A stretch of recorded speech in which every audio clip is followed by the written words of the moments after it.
Welcome to the International Federation of Rural Surgeons patient education videos.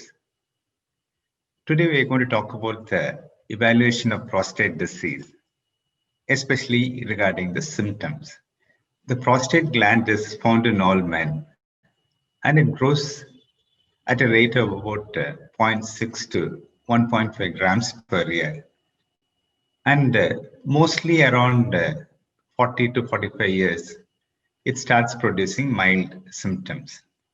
Benign prostatic hypertrophy, or BPH as is commonly called, is found in about 50% of the men at 50 years of age, and about 90% of men when they reach the age of 90.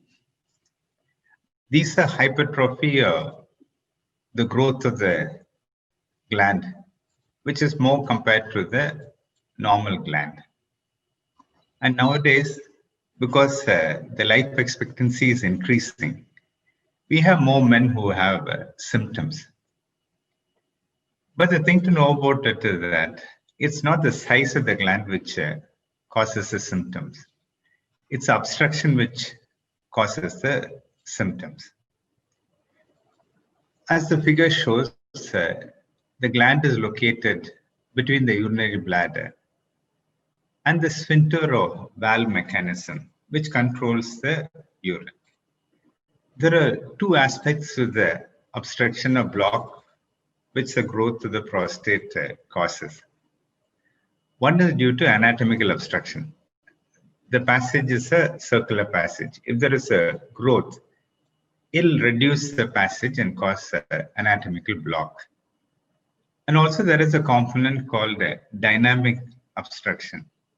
This is because the prostate gland is enclosed in a structure which has connective tissue and muscles. And the contraction of these can again lead to obstruction. So the prostate causes obstruction by two methods. One is anatomical, because of the growth, and dynamic, because of the contraction of the muscles. And these produce the symptoms. Listed here are the so-called obstructive symptoms. And what are these symptoms? The first symptom that you'll notice is called hesitancy. Normally, the urinary bladder contracts to generate pressure. When it generates about 60 centimeters of pressure, it opens the valve and urine starts coming out. So if there is obstruction, the pressure needed to pass urine would be greater. So with the progression or increase in size of the prostate, there is more obstruction and it takes a much longer time for the person to initiate passing the urine. So as you grow older, you'll notice that you're not able to pass urine immediately as you go to the toilet. It takes a little while. And then the second symptom is poor stream. So normally you pass urine quite comfortably without noticing it. And even you can even make it go up like that. So if you look at the stream with age, in childhood it can go up like that. Then in the 40s it sort of becomes straight. 50s it further comes down. 60s it's much closer. When you reach 70s, it's a very poor stream. This is because of the progression of the obstruction. Because as the gland grows, the obstruction increases. And the muscles are not able to produce enough pressure to make the urine flow.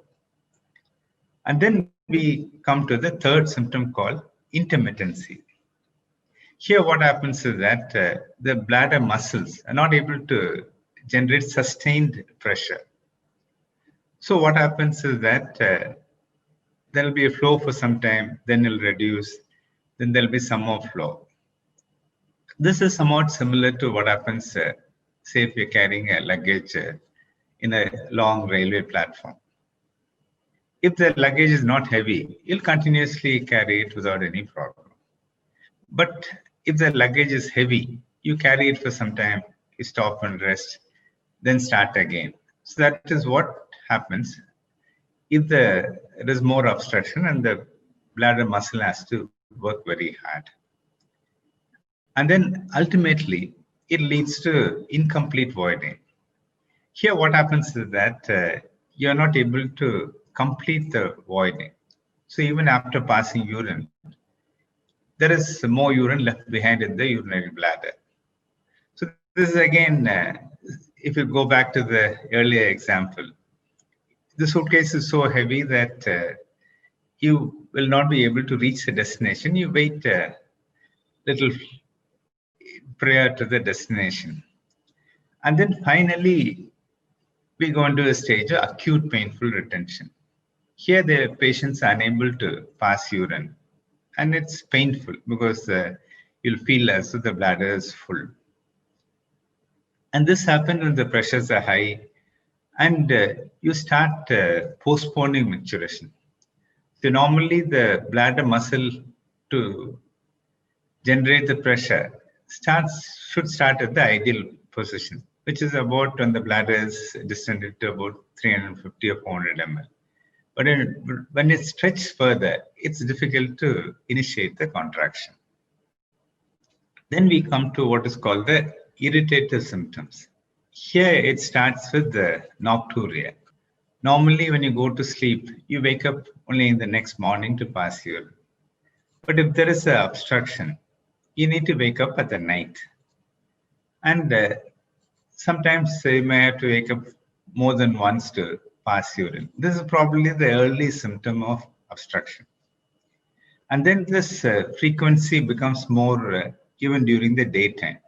And what happens is that, especially if there is a post-void residue or you're not able to completely pass all urine, the effective capacity of the bladder is low. So normally if you have 500 ml and you pass all 500 ml, you start with 0.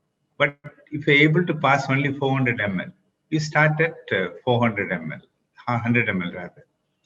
So the effective capacity is only 400. And then when this happens, there is always some amount of infection. This will cause a little bit of burning of urine.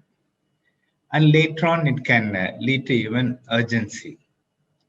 And you'll also find that if you look at the prostate, it's filled with a lot of blood vessels, especially when it is hypertrophic or big.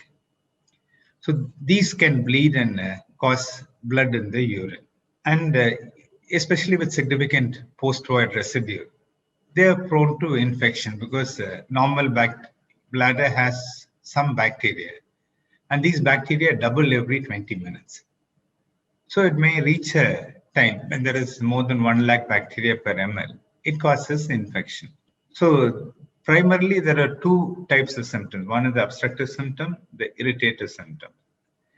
And these symptoms are most usually caused by enlargement of the prostate. But there are other conditions which can also lead to these symptoms. Later, we'll discuss about how to evaluate these symptoms.